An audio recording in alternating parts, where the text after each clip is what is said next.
Hello, my name is Alexandra, and I'm a senior at Stuart Country Day School. My project is using virtual reality to empathize with vision disabilities. In my project, I followed the engineering design process, and today I'm going to go through the steps I took to complete my project.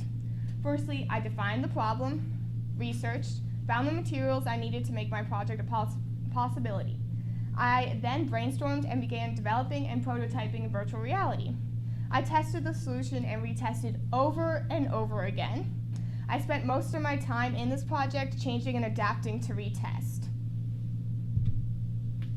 My objective in this project is to create a virtual reality that recreates the effects of macular degeneration in order to help caregivers understand and sympathize. I wanted to create a platform to help people connect. My inspiration for this project was my grandmother. She has macular degeneration, and it is difficult for me to sympathize with her struggles. Sometimes I assume she can read something when it is extremely difficult for her. I wanted to create a program that would enable me to connect with her. In my research, I found the Amsler grid. This Amsler grid is a tool to help diagnose macular degeneration early. To use this grid, look directly at the center dot.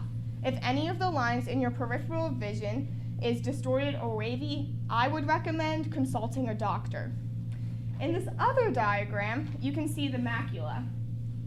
The macula allows people to see in fine detail. In wet macular degeneration, abnormal blood vessels grow behind the macula, causing the central point of vision to become blurred, which is why the Amsler grid is so effective in catching early symptoms. Also, macular degeneration is the leading cause of blindness in ages 55 and older. To further back up my research and illustrate the lives my project could impact, I ran a statistical study of 60 randomly selected people in Princeton. I asked each person a few questions: their age and gender, which yielded approximately 52% females and had an average age of 33, which is expected in our college town. I then asked, do you know or you relate to anyone with a degenerative eye disease? And on a scale from 1 to 10, 1 being the lowest and 10 being the highest, how educated are you in degenerative eye diseases? For the last question, I ran a one-sample t-test for significance. My null hypothesis was mu equals 5.5, as 5.5 is the average. Since I sampled a full range of people, I would expect 5.5 to be the outcome if people were completely educated on eye diseases. My alternate hypothesis was mu is less than 5.5, meaning people are less educated on eye diseases than expected, signifying a need for my program. My statistical study yielded that 52% of people know or are related to someone with a vision disability. This is quite a lot of people that could benefit from my project. Just imagine the possibilities. Since my p-value was less than alpha level 0.05, as p-value right there is 1.43 times 10 to the negative 7 is less than 0.05, I reject my null hypothesis, the notion that the average is 5.5. I have convincing evidence that people are not perfectly educated on eye diseases. This calls for action and education. This is where my project comes in.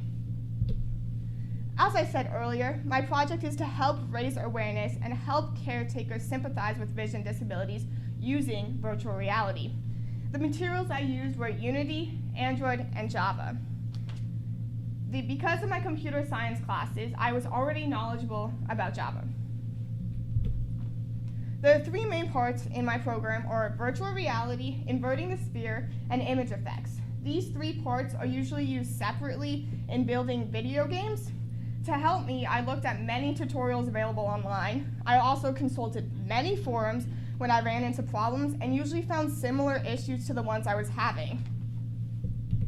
The first part I conquered was inverting the sphere. In Unity, when applying an image to the sphere, it is automatically applied to the outside of the sphere. In order to invert the sphere, cull_front needs to be called.